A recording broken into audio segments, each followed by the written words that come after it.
नमस्कार, नमस्कार, नमस्कार दोस्तों। कल रात भारतीय खेल जगत के लिए बेहद ही ख़ास रही है। आप सभी जानते हो भारत के क्रिकेट टीम ने कल कमाल किया है रात में और भारतीय क्रिकेट टीम ने जो है टी20 वर्ल्ड कप जीत लिया है। 2007 में इससे पहले जीता था, तो 17 साल बाद टी20 का वर्ल्ड कप जीता है और ओवरऑल चौथा वर्ल्ड कप जीत लिया है।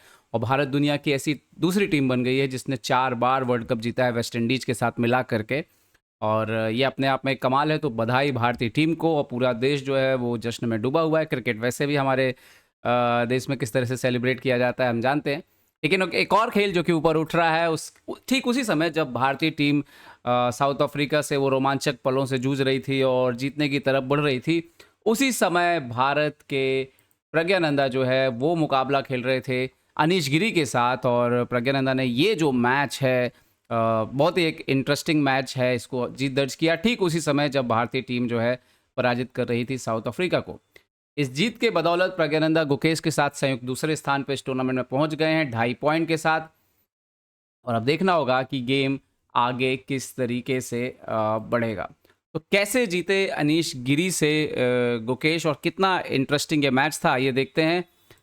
D4 से शुरुआत हुई। प्रज्ञानंदा सफ़ेद मोहरों से खेल रहे थे। D4, D5, C4, D/C4, night F3, night F6, E3, E6, bishop C4, C5 किया, यहाँ पर स्ट्राइक किया सेंटर से। तो अगर आप ओपनिंग पे नज़र डालोगे तो यहाँ पर क्वींस गैम्बिट एक्सेप्टेड जो है वो खेली गई थी। प्रज्ञानंदा अपना नेचुरल काम कर रहे हैं और यहाँ पर सेंटर से चैलेंज करते हैं अनीश गिरी। प्रज्ञानंदा कासल करते हैं। A6 आता है। इससे पहले कि B5 आए प्रज्ञानंदा पहले से ही बिशप E2 पर आ जाते हैं। नाइट BD7 से आता है, नाइट D2 से आता है, bishop E7, D/C5, bishop C5, queen C2 and then castle. तो यहाँ तक बिल्कुल नेचुरल चेस हुआ, कोई प्रॉब्लम नहीं था। प्रज्ञानंदा रुक D1 लेकर के आते हैं तो क्वीन E7 पे हटते हैं यहाँ पर अनीश गिरी। और अब प्रज्ञानंदा खेलते हैं B3 विद द आइडिया कि बिशप को जो है वो इस डायगोनल पर खिलाया जाए। ओके, तो यहाँ पर B6 खेलते हैं अनीश गिरी और उनका भी आइडिया अपने बिशप को बिशप B7 पे रखने का है। ओके, नाइट E4 आता है यहाँ पर। So knight into E4, queen into E4 और रुक पर अटैक था तो रुक को B8 से बचाते हैं। यहाँ पर एक टेम्पो लूज होता है अनीश गिरी को एंड देन बिशप B2। और पर्टिकुलरली इस मोमेंट की बात करें तो ऐसा लगता है देखने में कि प्रज्ञानंदा के पास एक स्लाइट एज जरूर है, क्योंकि ये बिशप काफ़ी अच्छा कर रहा है। रुक सेंट्रलाइज हो चुका है, क्वीन सेंटर के आसपास है। अच्छा, अगर इस पोजीशन में नाइट F6 वगैरह खेला जाता तो क्वीन H4 आता कंटिन्यूसली और फिर वो नाइट G5 का threat and then bishop D3 आ रहा है। तो इसीलिए इस पोजीशन पे पहले बिशप B7 किया अनीश गिरी ने। प्रज्ञानंदा खेलते हैं यहाँ पर क्वीन F4 और अपने क्वीन को क्वीन साइड पे मेंटेन रखते हैं एंड देन रुक ए B8। समहाउ यहाँ पर जो हमने देखा कि टेम्पो लूज हुआ, एक दो टेम्पो लूज हुए अनीश गिरी के। स्लाइट पोजीशन यहाँ पर बेटर जरूर थी यहाँ पर प्रज्ञानंदा की, और डिसीजन लेना आसान नहीं था यहाँ पर अनीश गिरी के लिए।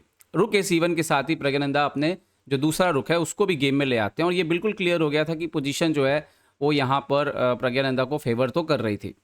ओके, नाइट F6 फाइनली यहाँ पर आते हैं एंड देन बिशप D3 के साथ पोजीशन में बिशप को भी इंक्लूड कर लेते हैं। तो डेफिनेटली जिस तरह से ये दो बिशप लगे हुए हैं, ये बिशप भी है, लेकिन अगर आप साफ देखोगे तो वाइट के जो बिशप है वो ज़्यादा इफेक्टिव नजर आ रहे हैं।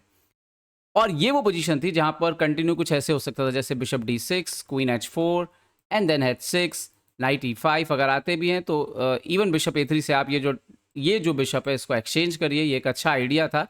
एंड देन अगर ये कुछ इस तरह से एक्सचेंजेस होते भी हैं पोजीशन पे तो ये करीब करीब जो है बराबर की पोजीशन निकल करके सामने आती, इस तरह की पोजीशन बन सकती थी।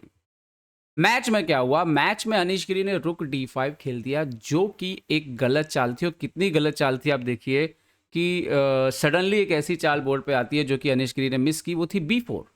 अब प्रॉब्लम यह है कि आपके बिशप को जाना पड़ेगा D6 के स्क्वायर पर और इसके बाद थ्रेट आती है बिशप इंटू F6।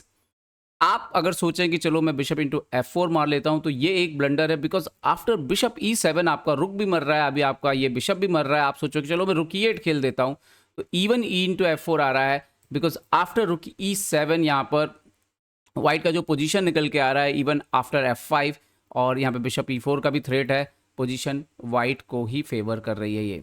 ओके, तो उन्होंने खेला queen F6 then and then after queen F6 pawn F6। और अभी आप यहाँ पे देखेंगे कि एक्चुअली में ये रुक ट्रैप हो गया। तो जैसे ही E4 आता है, अभी आपके साथ प्रॉब्लम ये है कि अगर आप सोचें कि चलो मैं रुक को H5 पे खेल देता हूँ तो यहाँ पर आप देखिए, यहाँ पे थ्रेट है बिशप इंटू A6, आप मारेंगे बिशप इंटू A6 और रुक इंटू D6 आ रहा है, क्लियर पॉन अप और B6 भी फॉल हो रहा है, तो गेम चला जाएगा।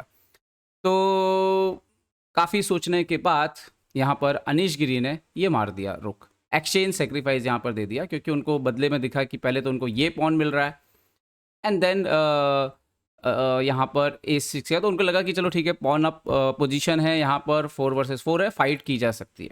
और एक्चुअली में थोड़ी सी फाइटिंग पोजीशन बन भी गई थी। क्या हुआ आगे? अच्छा, यहाँ पे एनालिसिस कहता ये है कि जो समझ में आता है कि यहाँ पर E5 जरूर खेलना चाहिए वाइट को। रीज़न क्या है E5 खेलने के? 2-3 रीज़न है। एक तो आपके लिए रुक C4 रुक G4 का रास्ता खुल जाएगा इस राजा पे अटैक करने के लिए, जो सबसे ज़्यादा इंपॉर्टेंट है। वो किंग साइड अटैक करने में रुक जो है वो काफ़ी वैल्यूबल बन जाएगा।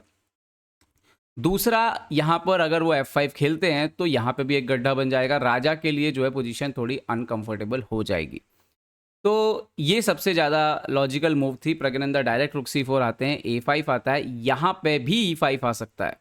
तो यहाँ पे भी एक थ्रेट था कि E5 खेलिए, अगर अपोनेंट बिशप F3 मारता भी है तो आपके पास इवन GF3 का मूव है, pawn F into E5। So now rook G4, और ये काफ़ी प्लस पोजीशन है वाइट के लिए। खैर, मैच में हुआ रुक D7, bishop C8 and then E5, और इसके बाद ये ना पोजीशन काफ़ी हद तक संभल गई थी, बिकॉज H3, बिशप E6, रुक C2 एंड रुक D8। और ऐसा लगा कि हाँ, ब्लैक के दोनों बिशप भी ठीक काम कर रहे हैं, और वाइट को भी ये भी ध्यान रखना पड़ेगा, अगर गलती से ये पॉन मर गया तो यहाँ पे 2 पास्ट पॉन है, और नाइट फिलहाल उतना अफेक्टिव बोर्ड पे था नहीं, और इसीलिए पोजीशन काफ़ी हद तक बैलेंस हो गई थी। G4 आया, यहाँ पर बिशप C5 आया, किंग G2, किंग G7। अच्छा, यहाँ के बाद इंजन आपको सडनली देगा कि वाइट बहुत विनिंग हो रहा है, लेकिन आप खुद देखोगे कि प्रज्ञानंदा को भी विनिंग ढूंढने में काफ़ी प्रॉब्लम जा रहा था यहाँ पे। यहाँ पर इन्होंने खेला king G7, night H5, night F5, और ये बिशप एक्सचेंज हो गया। बट इसके बाद भी आप देखो तो ब्लैक पॉन अप है, और वाइट के पास ये रुक ऊपर जरूर है, लेकिन दूसरे रुक को ऊपर जाने जगह नहीं है। वाइट के पास भी कुछ वीकनेसेस हैं, ये बिशप बहुत सॉलिड बैठा हुआ है, और अगर कभी आप सोचो कि ये बिशप देके कुछ आपको एक आध पॉन मिल जाए तो इस तरह का एंड गेम आ सकता है जो कि ड्रॉ हो सकता है। तो आसान नहीं था। इसके बाद आप देखिए, ये समझ लीजिए 34 चाल हैं यहाँ पे, और इसके बाद प्रज्ञानंदा को काफ़ी टाइम लगता है फिगर आउट करने में कि कैसे प्रोग्रेस की जाए। वो धीरे धीरे अपने स्ट्रक्चर को इम्प्रूव करते हैं। इवन यहाँ पे एक पोजीशन आती है, ये पोजीशन, जहाँ पर प्रज्ञानंदा जो है वो रुक H8 जा सकते थे। अब आप देखिए इसमें प्रॉब्लम क्या था, जो आपको नॉर्मल सोचने में दिखता है, रुक H8 आप ये पॉन भी मार लोगे, बट आफ्टर रुक G8 किंग H3 अब आप देखोगे कि रुक बाहर ही नहीं आ रहा गेम में। तो ये एक्चुअली में विनिंग है, लेकिन कोई भी खिलाड़ी बोर्ड पे इस तरह का रिस्क क्यों लेगा जहाँ पे ये चांस हो कि उसका एक पीसी ट्रैप हो जाएगा। तो एक्चुअली में ये क्यों है प्लस पोजीशन, क्योंकि आफ्टर रुक H6, जैसे अगर आप सोचो किंग F8 जाए, रुक H6, किंग G7 नहीं आ सकता क्योंकि रुक G2 चेक आ जाएगा यहाँ पे, और उसके बाद आपका गेम जो है वो ख़त्म हो जाएगा। और अगर आप यहाँ पे किंग G7 नहीं आके कुछ और भी खेलने की कोशिश करेंगे, वापस किंग E7 जाते हैं यहाँ पे आफ्टर रुक H6, तो एक्चुअली में रुक H7 आएगा, और ये जब तक ये रुक जाम है तब तक ये रुक जाम है। तो फिर आपको ये प्ले जो है इस रुक के साथ करना पड़ेगा, धीरे धीरे स्पॉन को पुश करना पड़ेगा, जो कि विनिंग आइडिया था। लेकिन ऐसा आप नहीं सोचते हैं कि आप अपने एक पीस को ट्रैप करके बैठ जाएंगे, इसीलिए प्रज्ञानंदा ने रुक A7 खेला। बहुत सारे लोग, जब मैं लाइव कमेंट्री भी सुन रहा था, लोगों को लग रहा था कि प्रज्ञानंदा वो H8 जाके वो पॉन क्यों नहीं मार रहे हैं, तो यही रीज़न था, इसीलिए उन्होंने पॉन नहीं मारा था।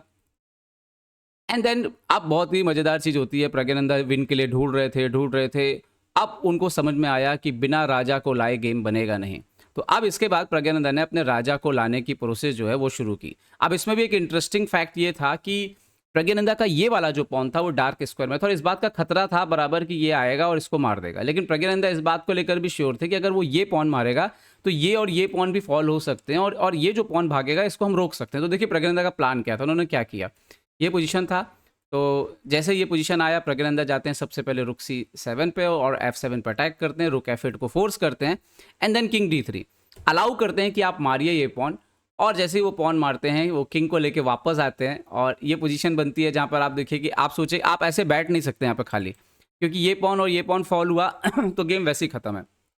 तो उनको वापस लौटना पड़ा, एंड देन प्रज्ञानंदा ने वापस वो पॉन मारा, और उसके बाद फिर किंग को लेकर के आए। तो और बताऊं कि यहाँ तक आते आते ऑलरेडी 70 मूव्स के ऊपर हो चुके थे। ये क्लियर था कि जैसे ही ये रुक एक्सचेंज हो जाएगा, ये गेम बहुत मुश्किल में होगा, क्योंकि किंग बहुत दूर है, इवन जरूरत पड़ने पे ये पॉन मार के ही वाइट जीत सकता है, तो ये अपना एक्सचेंज वापस दे करके भी। और अल्टीमेटली प्रज्ञानंदा वो पोजीशन बनाने में कामयाब रहे, किंग को ऊपर लाते लाते लाते लाते जहाँ पे रुक एक्सचेंज करना ही पड़ा। और उसके बाद सबसे इंटरेस्टिंग मोमेंट था जब अपोनेंट किंग को लेकर के F4 पे आए और प्रज्ञानंदा टाइमली E5 पे आके बैठ गए। मतलब आप किंग से आप कुछ नहीं कर सकते और ये पॉन फॉल होना तय है, और ऐसे में ये पॉन क्वीन जो है वो हो जाएगा। तो प्रज्ञानंदा ने बढ़िया मैच जीता, लेकिन आप सोचो कि इस मैच को जीतने में प्रज्ञानंदा को काफ़ी टाइम लगा। मैं लगभग 30 चाल के आसपास ही गेम प्रज्ञानंदा की पकड़ में आ चुका था। लेकिन इसको जीतने में बहुत टाइम लग गया, मैं बोलूँगा। अब आप देखिए तो इसीलिए कभी कभी कहते हैं कि विनिंग पोजीशन को भी जीतना जो है वो आसान नहीं होता है। और प्रज्ञानंदा यहाँ पर अनीश गिरी ने भी काफ़ी रेजिस्टेंस किया, काफ़ी फाइट की। मेरे ख्याल से E5 का आइडिया मिस होना काफ़ी इंपॉर्टेंट था, जिसकी वजह से गेम काफ़ी चला। बट उसके बाद जिस तरह से रियलाइजेशन किया प्रज्ञानंदा ने, स्मार्टनेस दिखाई, और ये H4 को देने वाला जो आइडिया था, किंग को वापस गेम में लाने वाला जो आइडिया था, ये बहुत ही इंटरेस्टिंग था। खासतौर पे ये वाला मुझे काफ़ी इंटरेस्टिंग लगा कि रुक को वापस भेजा और फिर ये पॉन मार के वापस गए। इतना टाइम था बोर्ड पे, जो करना है कर लो, और आप पॉन मार के वापस आते हैं। देन ये विनिंग आइडिया जो है अल्टीमेटली कि रुक एक्सचेंज करना है। तो जब आपको ज़्यादा कुछ समझ नहीं आए तो आपको बेसिक्स की तरफ जाना चाहिए। तो प्रज्ञानंदा बेसिक्स की तरफ गए, ज़्यादा बहुत दिमाग लगाया नहीं, ने बोला ये बेसिक चेस खेलो और इसको फिनिश कर दो। तो उम्मीद करता हूँ ये वीडियो आपको पसंद आया होगा। पसंद आया तो लाइक शेयर और सब्सक्राइब करना ना भूलें। देखते रहिए chess base India. Chess base India के लिए मैं निखिलेश जैन। जय हिंद दोस्तों।